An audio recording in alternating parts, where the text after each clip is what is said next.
Welcome. Thank you. It's something I've been really, really looking forward to spending time with you and talk about things that I think we're both passionate about. First of all, congratulations to many things. Congratulations to your new book Thank you. that you've just published and you're now bringing to people around the world. Wonderful. And also congratulations on Wisdom Ventures' second funding round that we just closed with an oversubscribed $77.7 million fund. So congratulations. Thank you. And also congratulations to just always bring your calmness, your wisdom every time you visit here. And so I'm deeply grateful that we today can actually record our conversation and give people access to your wonderful mind and your wonderful heart. Thank you, Frederick. Yeah, it's a joy to be here with you. And I know we share so much passion and interest in certain topics on how we want to see the world. And I'm so thrilled that we have been able to reconnect and rekindle that connection and the passion around those topics. And I'm excited to dive into it with you. And thank you for all of the congratulations. I will duly pass it to other members of the team who worked really hard to get the fund going. And also my co-author, Patrick Porter, who gave so much to co-creating the book we wrote. Yes, and that truly speaks about how you are as an individual. You give the credit immediately to other people. And today I want to shine a light on you. All the work that you're doing, all the mindfulness, and you're on a big mission. You're on a big mission to really bring the world closer together, right? You want to have the world be more connected. You want to bring compassion to the world through access to well-being programs and initiatives. And so it's just wonderful to see that this mission is something that you really drive forward, but also that you have a lot of people that you're helping to really bring their own ideas that they have in this world to life. And so to all the listeners, Ruchika, Sikri here, a very good friend of mine. We've been at Google together working on what seem to be different initiatives, you specifically on mindfulness. My initiatives were more driven on innovation, but I feel like it's the same thing that we've been doing, just through different angles. And we're here today in a geodesic dome. And when you look at these triangles, you see that all these triangles basically hold the whole building together. So there's not one beam that only holds the whole weight of the building. It's all these triangles working together. And it's reminding me of the work that we've been doing, trying to really have many, many people working towards a more innovative, a more creative, a more mindful culture in an organization like Google. And you've been doing that for over 15 years. And you had more than 400 people helping you to build programs that really touched everybody in the organization, from the CEO to the leadership teams to interns to partners of Google. And it's just been incredible to see that. So let's bring us back a little bit before we talk about the future.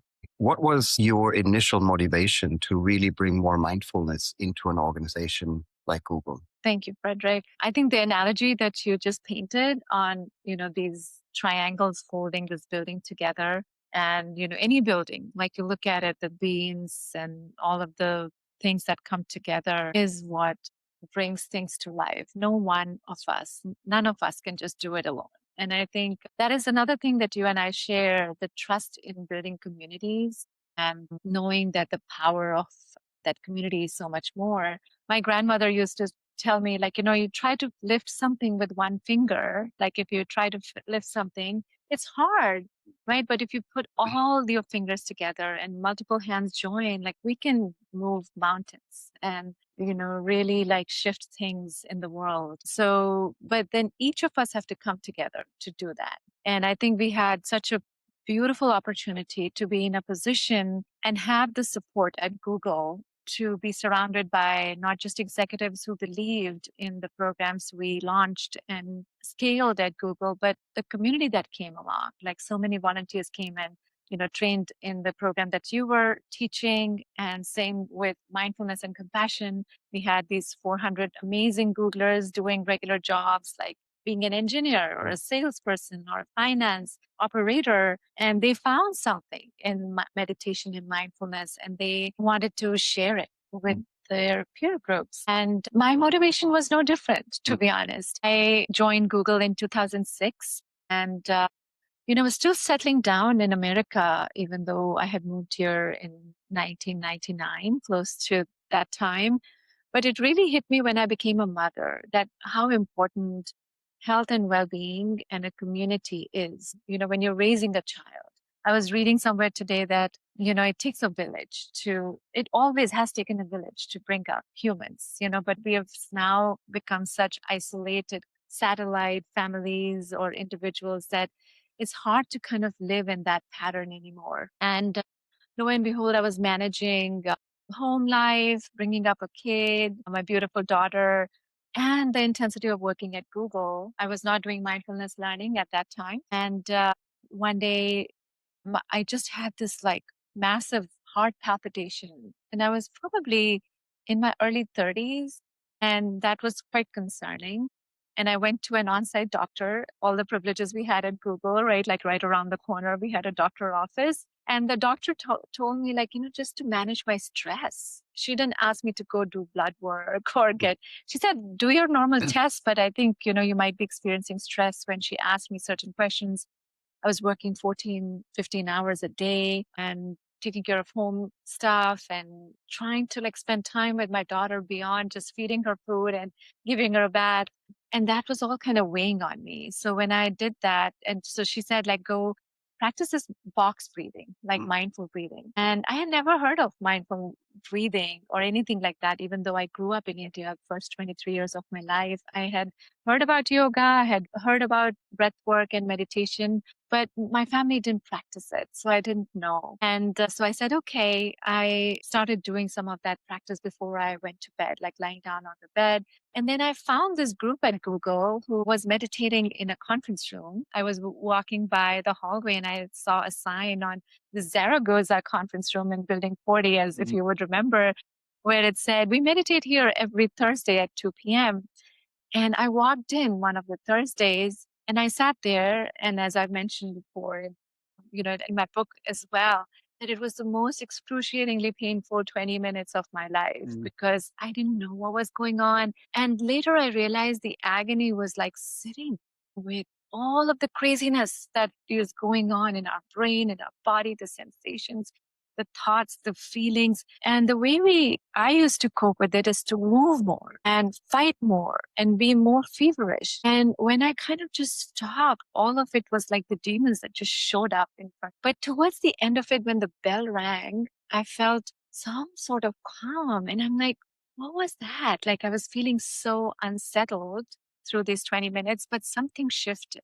And that was the origination of like my own journey on the path of mindfulness and meditation, working in a high-tech company, very high-paced. And then I volunteered in that space with some of our colleagues like men. That's when Bill and I kind of just came together and started doing some mindfulness programs of scaling Search Inside Yourself, which was our marquee mindfulness program at Google.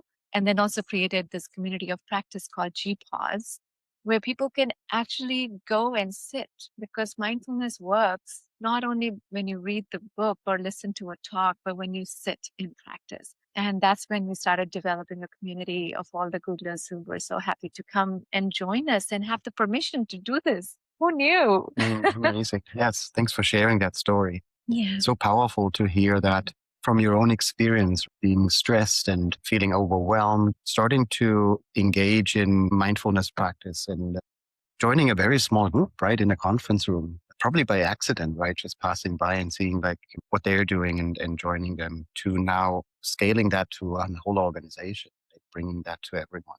What did you find hardest when trying to really bring like gPause as a program or initiative to many, many people who probably experienced the same, right? They were overworked, stressed out, had many, many hours of work in a company that grew just incredibly in a very short amount of time. So what were some of the roadblocks that you discovered on that? Yeah, I'm trying to jog my memory. I think we very unusually, most of the roadblocks were actually being removed when we started doing, scaling gPause as if it wanted to enter Google. It wanted to be present. And I think everyone who was involved in it, like just really firmly believed that this needs to exist, all the way from leadership giving us headcount dollar to invite teachers to teach this beyond Meng, who was only the first trained teacher because he wrote a book on it. And initially, I would say we had a really smooth run. I remember when we launched gPause at Google, we invited this wonderful Vietnamese Buddhist teacher, Thich Nhat Hanh. Were you present for that event? I was not, but Okay.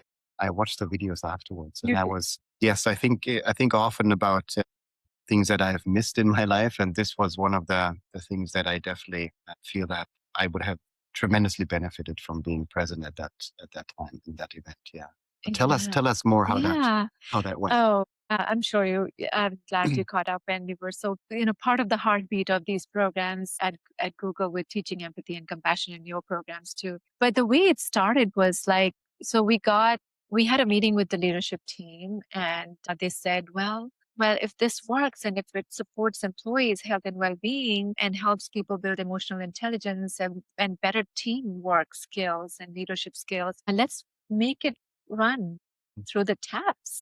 And that was our SVP of People Operations at that time, Laszlo Bach. He really supported and understood that this has potential to support Googler's health and well-being. And we're like, okay, we were off to the races. And with gPause, so when we launched it, I think it was August 12th, if I'm not wrong. I remember that day very well. And so someone knew Thich Nhat Hanh. People lovingly called him Thai, which means teacher, a Vietnamese, I think. And he was invited, and we organized an event around him to launch gPause. We printed like this life-size poster, like, probably 16 feet tall, like 10 feet wide. And we put it in Charlie's Cafe a few days before, like announcing that this is coming. And everyone was just curious. And it only said gPause. It didn't say anything else. And then Thich Nhat Hanh came, and he brought like his sangha of teachers with him, the nuns and the monks, and they sat in Charlie's Cafe. We had to vacate, no food served in Charlie's Cafe that day. And there were 500 people in his presence. And he led the whole day of mindful activities where we meditated. He gave a discourse. We had mindful lunch where it was served. And I think that was the first time Charlie's Cafe had been so quiet. Like, the commotion, it's like a place where people go and talk and mingle and chat. It was just pin drop silence. And then we did a mindful tea ceremony, and he got up and he walked to the courtyard right between the building 40, 41, and 42. And he went, and everybody started filing behind him, as if it was just some kind of energy carrying us all. And he sat down in the middle of the courtyard with his bell, and everyone sat down, and he rang the bell, and everyone just went into deep meditation. And people who were not part of the event were walking from one meeting to the other in between buildings, and they also sat down with us. It was just a phenomenon to observe, like, having the belief in it, the faith that this needs to exist and not questioning it, and putting the resources behind it, not even knowing like what is the like we didn't have any idea on how we're going to measure the effect of mindfulness and compassion learning at Google, but we believe that this needs to exist now. And so the roadblocks were not faced like early on. Obviously, just the operationalizing of it, like, having the visiting offices to launch was I think the only thing, like, I think down the line, there was like this healthy mysticism and healthy skepticism when it comes to practices, any spiritual mindfulness practices. And that's where it kind of became a little bit challenging for me to like manage, okay, what's not okay in an office setting. So we set some guardrails there, like, it should be a secular offering. It should be backed by neuroscience. It should be integratable to companies, deliverables. So that was, I think, some of the tug of the war. Like we had to play sometimes because Googlers are passionate people. I was too, I am still. And there are myriads and millions of ideas, but we have to just be very selective on resource management, the integrity management of our programs. So if you would share with us, like, what's a powerful, maybe teachable moment or experience that you found in the programs that really had a tremendous impact, either in gPause or in Search Inside Yourself or other programs? What were some of the things that people really, really engaged in? Yeah. I think just to start, like when I came in to do this job, along with Bill and other colleagues of ours, um, just knowing that there are 5,000 people waiting to take Search Inside Yourself, that was quite telling. And it, I wondered, like, what was that all about, right? Like, why are Googlers so interested? And that wait list, even though we started having a lot more programs, that wait list continued to stay the same, if not grew, because the word of mouth of the program became kind of the entry point for more Googlers to come to it. I would say that was like a great, indicator and a win, if we want to call it that initially. And secondly, like the whole word of mouth, like spreading was also kind of phenomenal. Like, wow, we're continuing to offer more classes, but the wait list is not going down, which is a great indicator. Then when we started like kind of reflecting on how are people practicing? Where do they go when they get this knowledge? Then, when we started gPause, immediately 8 Googlers raised their hand to do that as a 20% project, along with Bill, me, and Van at that time. And then we said, okay, we're going to launch gPause in like 3 locations in this quarter. And it came up in 12. 12 Googlers in different offices raised their hand.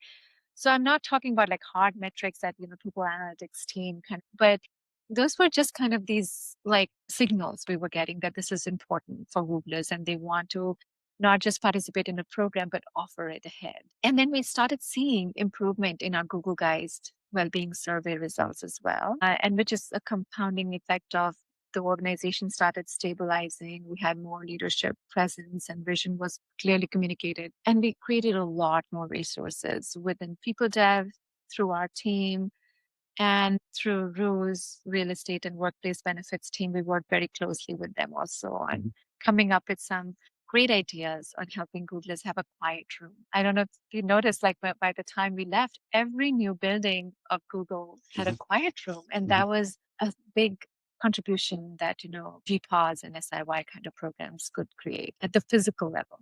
Amazing. So what are other organizations, or what could other organizations learn from that?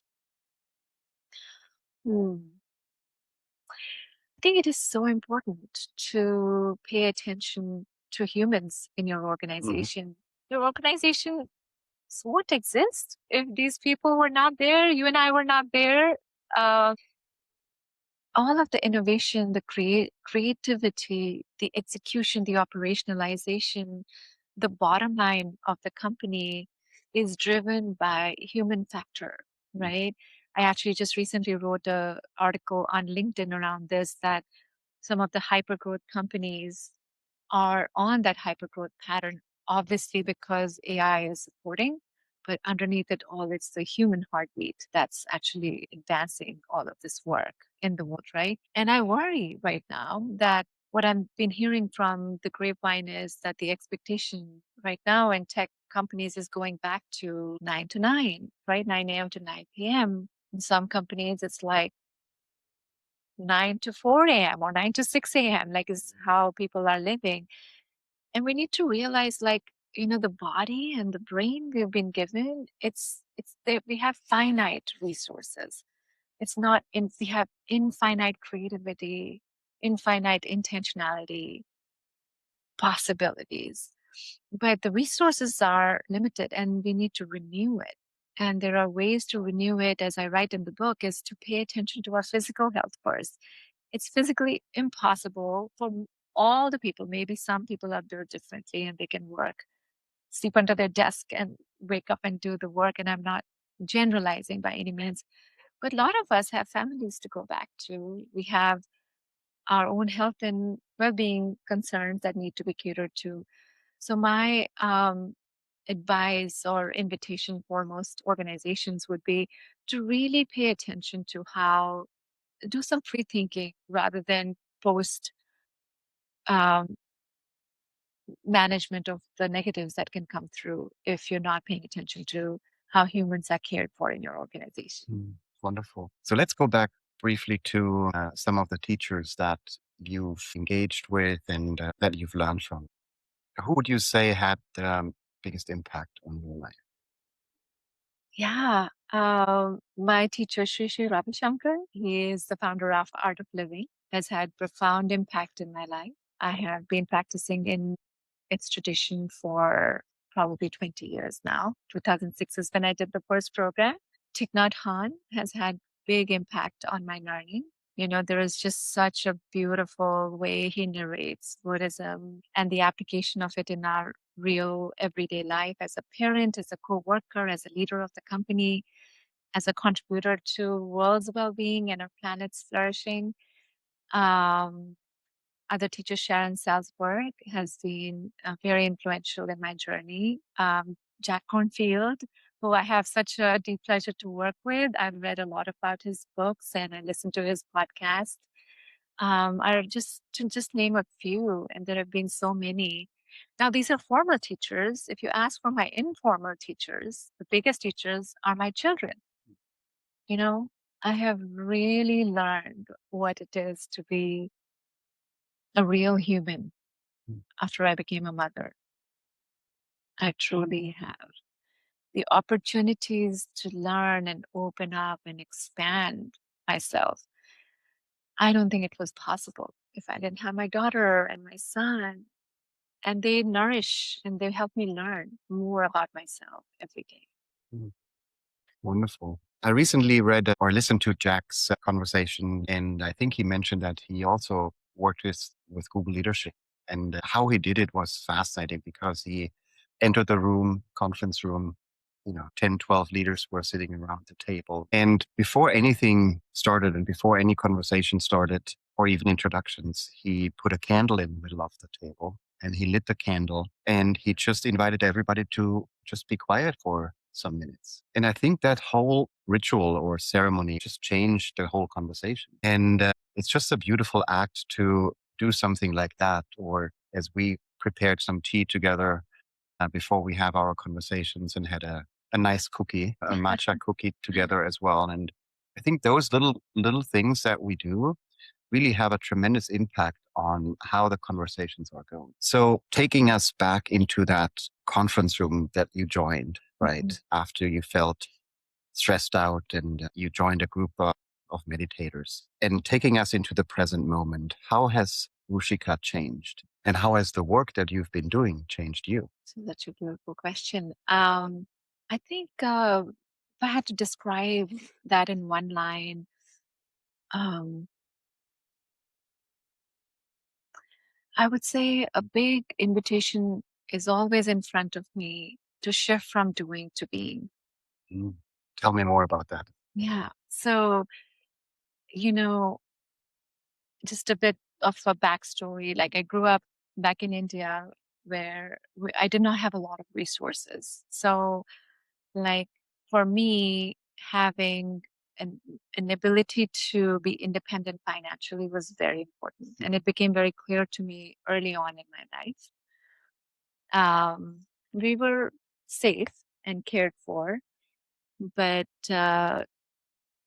things got hard financially for my family many times. And I remember I was in eighth grade and I realized like, wow, it's so hard for my mom to every month think about filling the jars with grocery, right? Like how much lentils and rice and things like that. And since then, I've been in this kind of mode of like doing things so that I can like earn.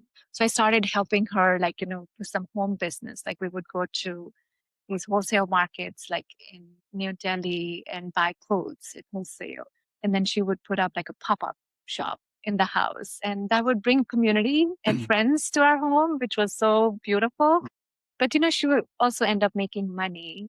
So I would do projects like this with her in summertime. I don't think I've ever shared this story before ever, but so, I've been kind of in that mindset of like, do, to get, and so you can survive, right? So even, when I started at Google, it was such a blessing to like get a job. Even my first job at Microsoft, I'm like, in 1997, like Microsoft was the thing, to be the place.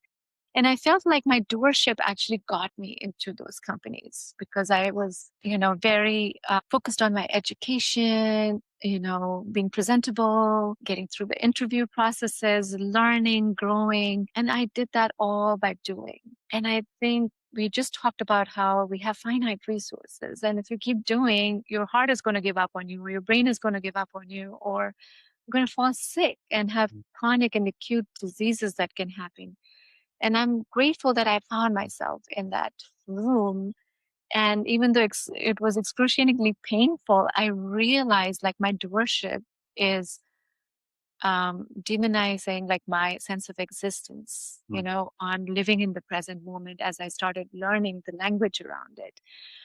And so I think the journey from there, like when I feel tired and I feel the feverishness in me, the simple invitation that shifted of all the years of work, and still there's so much to do, is going from like, am I in the doing mindset again? What can I do to just be?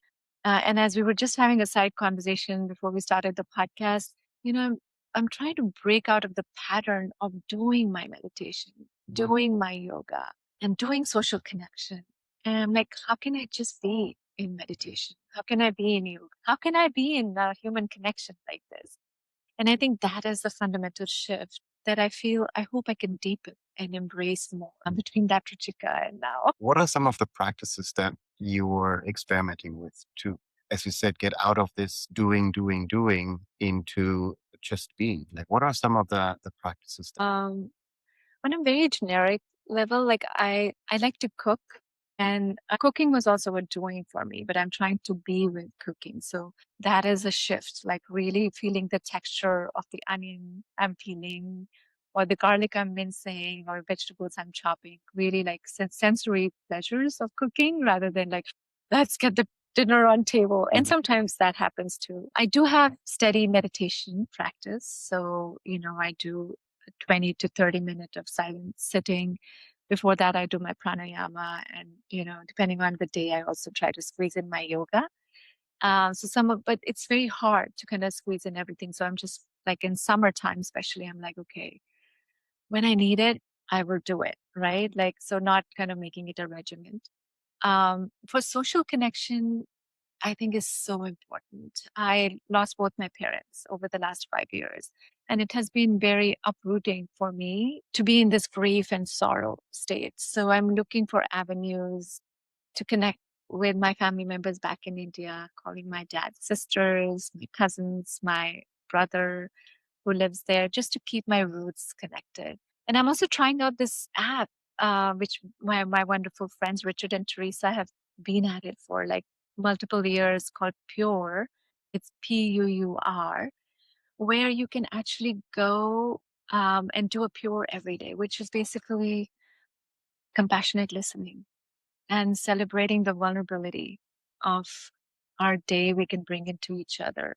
No advice, no guidance, no asking questions. But Frederick, you and I are just sitting and I can like genuinely bodily listen to you somatically and make you feel seen and heard.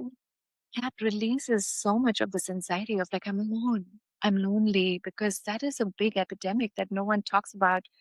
And our dear partner on our fund, Dr. Vivek Murthy, who's just joined, he has done so much research and work on Luna, which we can discuss. And hopefully you can interview him on your podcast someday. But it is such an important ingredient, almost as equal as eating good food every day, to have the good social connections. So those are some of my practices that I'm trying these days. Wonderful. I actually experimented with getting rid of to-do lists, which I have never been a big fan of, to be honest, to create a to-be list, which I feel like is a a shift away from kind of like listing out all the things that you need to do and then feeling stressed about it, right? Because the list is usually very long, right? Our brains are just wired to put everything on a to-do list that we want to do or we need to do or we have to do, and don't engage in a to-do list at all, but starting a to-be list. How do I want to be? And creating that list. And I think that's a very simple, but maybe better way of approaching life in general. And so thanks for sharing that. And I love the cooking aspect of it. We'll definitely try that tonight. And when engaging in something that you feel the pressure of like to perform because you want to make it good, you want to prepare a good meal, or it needs to be on time, and just releasing that and just be in the moment with whoever you're cooking with, I think is also very important. So how do we build connection? How do we create communities? How do we step out of this sense of feeling lonely into feeling a sense of connecting? That is true, is we're social beings. We know from anthropology study and history study that we have been surviving because we've lived in tribes and communities. I think people who tried to live alone were eaten up by the tigers or bit by the snakes, right? Or were taken down somehow. And but the world has kind of flipped on its head right now, where we're finding a lot more loneliness.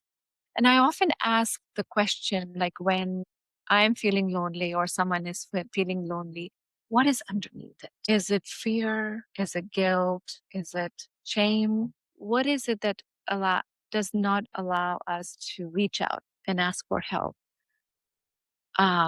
Is it fear of rejection? What is it? And one thing I would say is that these emotions that we feel that keeps us away from each other are the emotions that we all feel. There has been such deep studies done that no one is devoid of feeling a particular emotion or 10 emotions. Like we're all born to feel all of these emotions. And once you realize that, then, I think the walls drop. And you can reach out to each other to connect. Richard and Teresa talk a lot about it in their app about how we feel shame or fearful of like reaching out and making a connection when the other person might be craving it too. You just don't know, right? You're thinking you're imposing yourself, or why should I take up their time? Because time is love, is what Richard was telling me recently. Is like, if you are willing to give love to someone else, why would you not expect them to also have the capacity to love you back, right? So I know it's hard, but I also know that the world is waking up to it. Like we hear from a lot of founders right now who are understanding that there is an issue with people feeling lonely and they're trying to solve it, like by either in-person gatherings or creating these modalities and platforms where people can connect online as groups, as one-to-ones when they need it in the time of need. I think COVID played a big role also in creating a more like the after effect of loneliness. I would say it was brewing for quite some time. Technology doesn't help because we feel we get that same level of hit for when we scroll on social media, but it evaporates because it's not, your somatic self is not present and your mirror neurons are not talking to each other. However, endless scrolling, Netflix and things like that also takes up too much time and fatigues us at our brain level that we have nothing left to actually reach out and make a true connection. So in a minute, we're going to talk about what you are really looking for in a founder, an entrepreneur, because you were the founder of Wisdom Ventures and you get exposed to a lot of ideas that people are having. And I hope that we can reveal something that entrepreneurs are bringing to these ideas and how they share these ideas with you and what you're truly looking for in a founder. But before we do that, I want to talk a little bit about your book, which is called Brain Fitness Blueprint, where you really connect ancient wisdom with modern technology. So tell us more about that connection and how does that connection help people, as you describe, kind of like have a peak performance? Yeah, I think all the things we're practicing right now, meditation, mindfulness, healthy eating, movement, has existed like for thousands of years. The knowledge, the practice has existed. Now, medical science has actually brought so much data in front of us to tell us how eating good is helpful, how, exercising can change our life, how meditating can help us have better relationship with ourselves first and then also with others. And that was the intention of this book, truly. And we focused on brain because Patrick and I realized that when we were doing our work in the world through him creating this technology called Brain Tap, which is a headset that you wear, and it has some guided practices that help you recover, renew, and heal, from any ailments or daily stress that you may be going through. And when I was doing the work at Google, we realized that the most important organ and part of our body that we were using in technology industry is our brain. If you imagine, Frederick, we're sitting on a seat all day. Our hands are moving and fingers are moving to write the code, but most of the work is happening over here. And when we start feeling stress, our resources are depleting in our brain. We just don't have enough bandwidth in our prefrontal cortex to make good decisions, to even take a break. Even if we have to go to the bathroom, we're like, no, let me just do one more email and finish this document. And we don't realize we're actually causing more harm to our body, to our brain, and to the work that's happening. We could be actually more efficient if we did take a break to go get some fresh air and water. And people did that naturally. Like in olden times, farmers had to go to the fields and sow the seeds, and everything was movement. And then whatever they sowed, they ate. They didn't send the food to factories for it to become Cheerios and things like that to then eat. They consumed what they ate. So it's like, that ancient wisdom and mapping it to all of the modern technology and the breakthroughs that have happened in science has become really important, because over time, we humans have become very, cognitive. We are very left brain, and many of us try to prioritize, the logic of it over the intuitive feeling that we already have. Like if we see cucumbers on our plate and a chocolate brownie, if we're stressed out, we're probably going to reach out for chocolate brownie and not eat cucumbers, right? Who wants to eat cucumbers? But we know that if we continue doing that over and over again, it's not good for us. So that's where we kind of came into this place of like writing a book on brain fitness blueprint, combining, my study and Patrick's study of ancient wisdom from Bhagavad Gita, Upanishads, Yoga Patanjali Sutras, Buddhist texts, and our work that we have learned through neuroscientists in the meditation mindfulness space. And for him, at the physical brain level, on how it changes, when you do these kind of practices. In fact, he works with some patients who are at the early onset of dementia. And by using the technology that he's created, some of them have actually been able to reverse early stage onset of Alzheimer and dementia and stabilize their conditions. So that was our intention of writing this book. And I hope people are finding it helpful. Absolutely, yes. I found it tremendously helpful, and so thank you for putting that energy into writing a book and then sharing this with the world. So thank you so much. Of course. Pleasure. So you're the founder of Wisdom Ventures. Mhm. So I'm curious, why Wisdom Ventures? What did you see in the world that was missing, that you put your energy into creating that fund? Yeah, I think it was mainly technology is here in between us, around us, with us for the rest of our lives and our children's life. And my motivation to co-found Wisdom Ventures came from when I was just about to leave Google. It was post-COVID, and all the things we created at Google around mindfulness really came to bear and was helpful to people because of technology. And I'll share how. So we had 400 gPause site leads all around the world in 260 different offices. And people were so fearful when everything shut down. A lot of us were cooped up in a small bedroom apartment ourselves in New York City, in San Francisco, in really densely populated areas, and we couldn't even go out. And it was not just fearful for our physical health, but also for our mental and emotional health.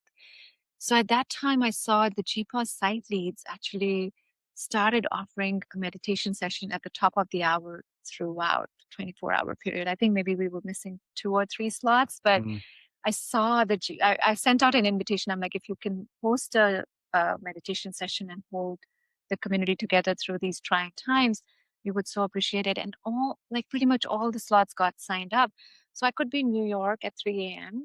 and I'm like dead worried.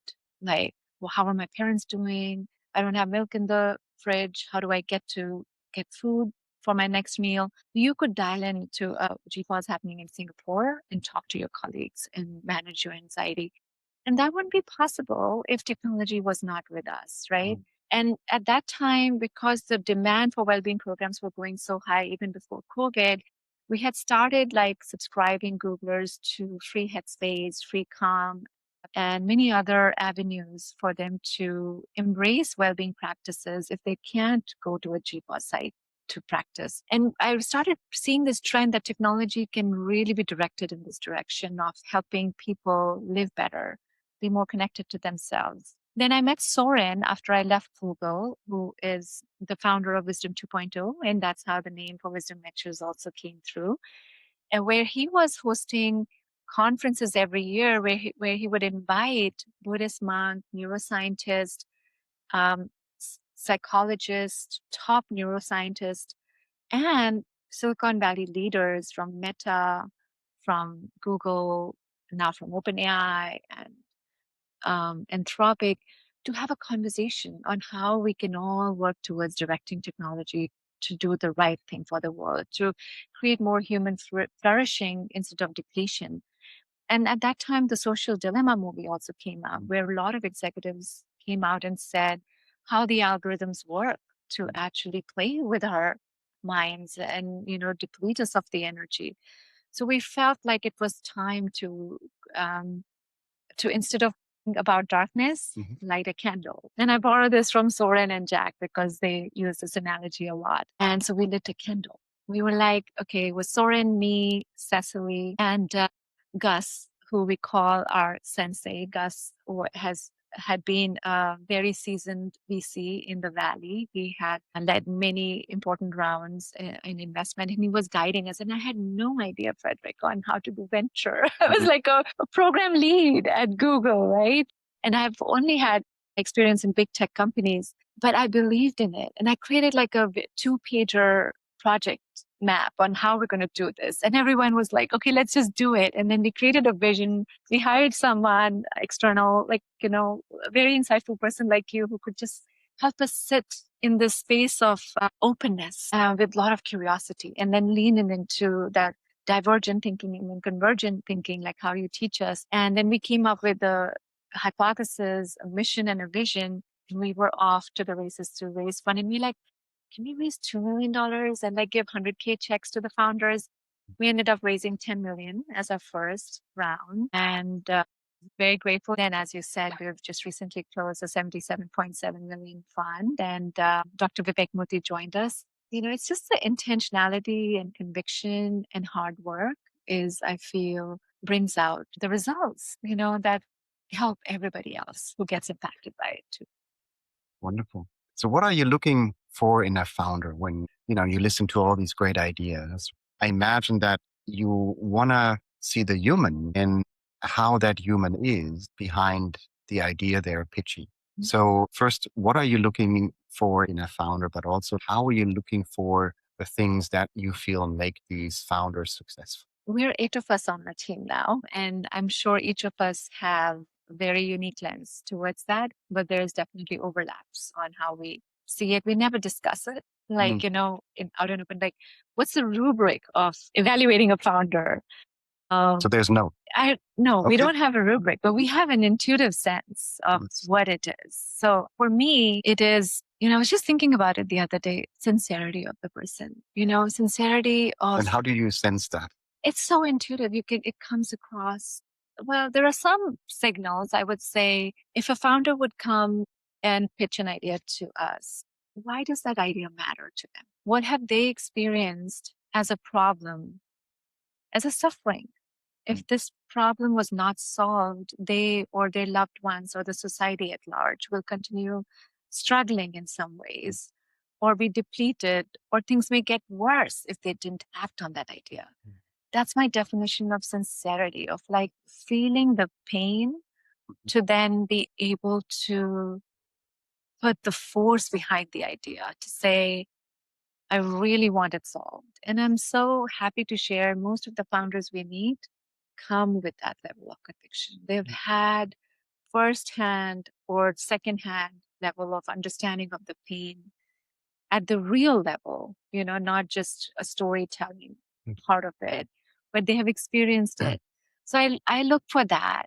And I think, just overall, I look for resourcefulness, right? Like it, smartness, not as in like, oh, you're Harvard smart or you are, but like in India, we have this concept of jugaad. Have you heard of jugaad? No. Okay, we should talk about it a bit more. But so How do India you is spell it? Jugaad in English, but obviously, there's a different way to spell it in Hindi. But the reason I bring that up is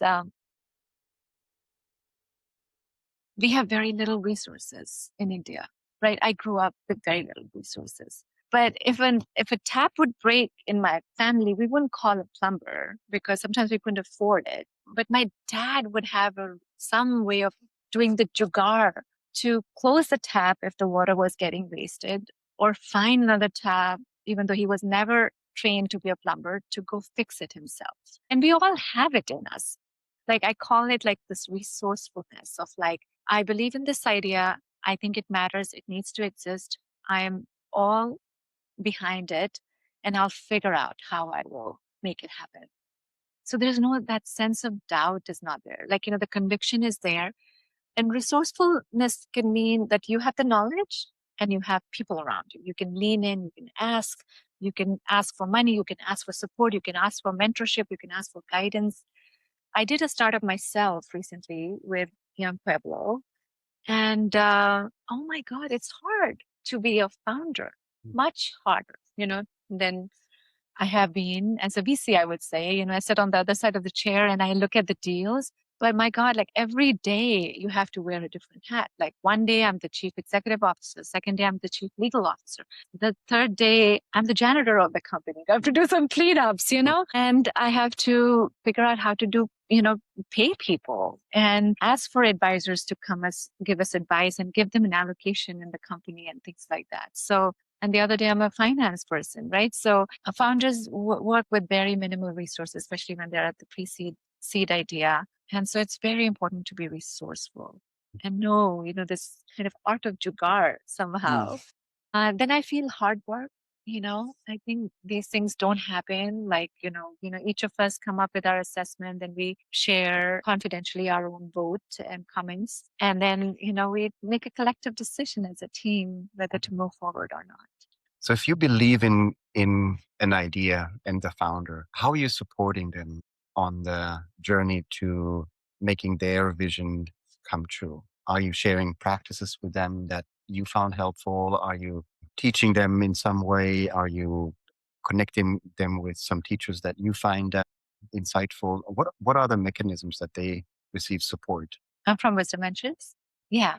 So once we decide to invest in a founder, they have open doors to come to us for anything they want. They know the bench we have and diversity of skills we have on our team as well. Some people are really good connectors to other VCs, to other avenues which will help their business succeed or their ideas formulate better. Some people are better at organization design and development if they're growing their team, how to build a leadership bench, who to hire.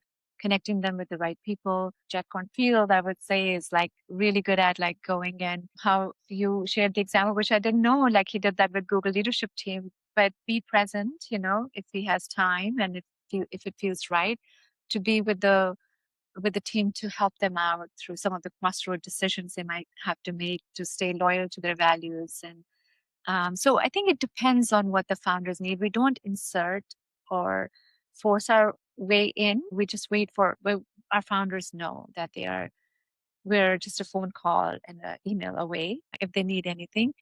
Collectively, we are organizing a community gathering at least once a month with our founders. And we every now and then do live events where we invite our LPs and our founders to come together and meet with each other, because our investors also want to know the companies we're investing, the quality of people and the ideas. And I think it's beautiful to see their connection come through as well. But founders gatherings are great. Like we leave a lot of open space for them to learn from each other, because some of our founders are very early stage. Some of them have jumped through some of the hoops that these new founders are just starting to begin to evaluate how to get their product through that line. So there's a lot of wisdom present. And we're also bringing some experts in the room every now and then to come and hold the space, give a presentation, and then host like an Ask Me Anything type of session.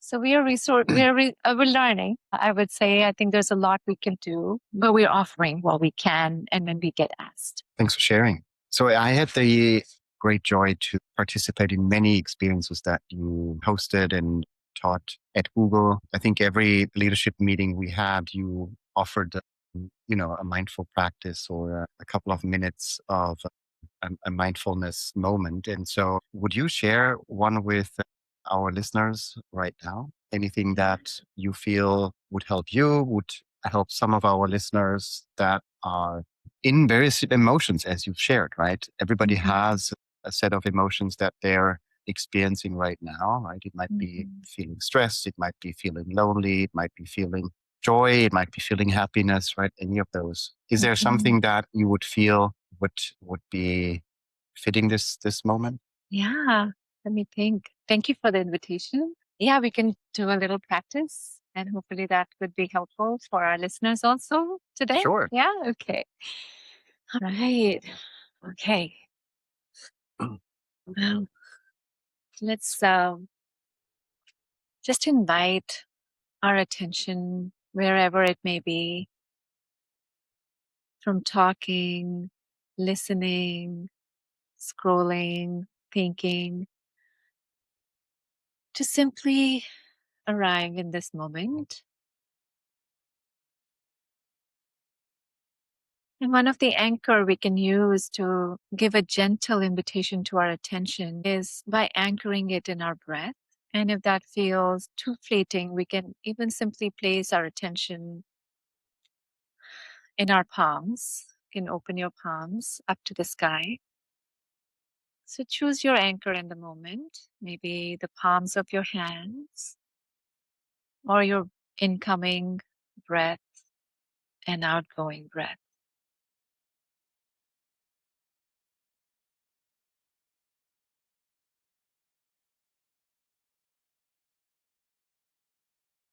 And if you're feeling any resistance to that too, just acknowledging it, it's normal. It takes some time for our brain to shift gears from doing something to being with what is.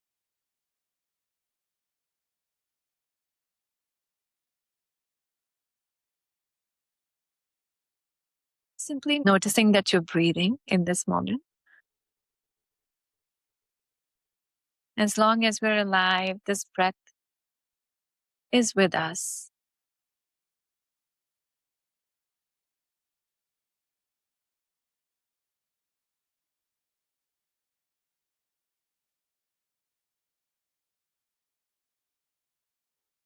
Maybe now just inviting this visual of a snow globe into your mind and simply observing the snow globe as if it has been shaken quite vigorously. And you can just shake the snow globe one or two more times and simply in your mind, just place it in front of you on the floor or on the table.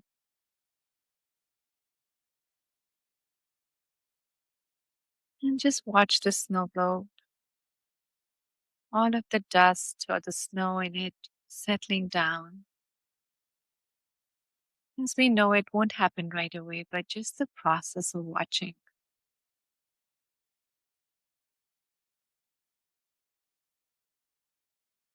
Breathing in and breathing out.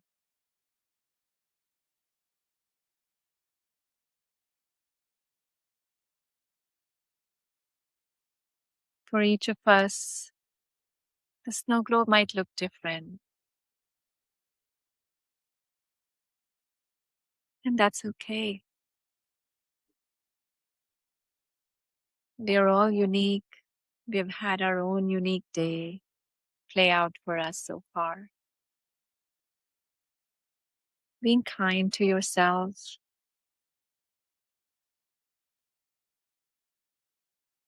and allowing yourself to just be present.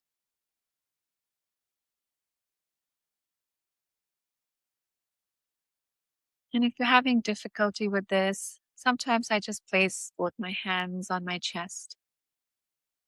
And just that somatic hug can also help us be more available to ourselves.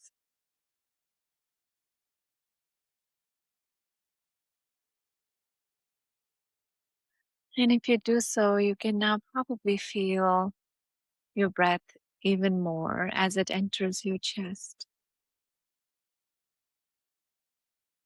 And exhale slowly.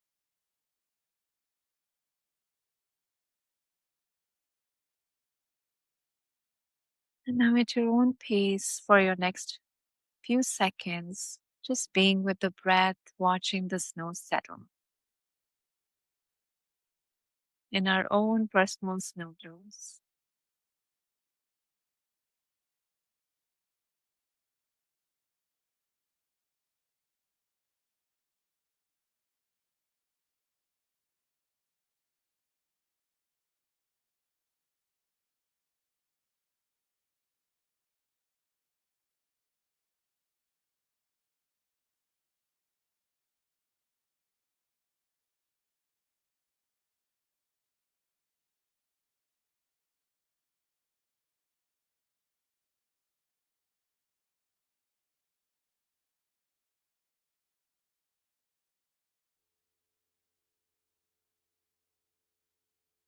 When you feel complete, you can rest your hands back on your lap if they were embracing you.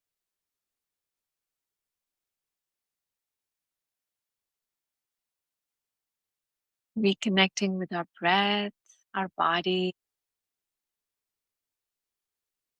this room we're sitting in,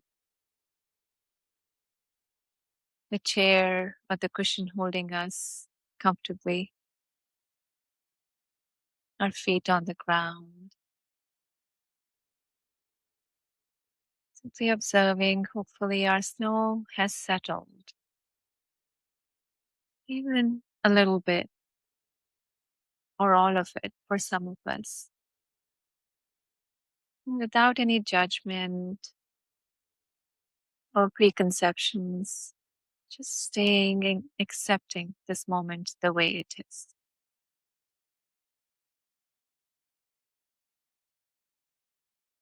And as you feel ready and complete, if your eyes are closed, you can open it now.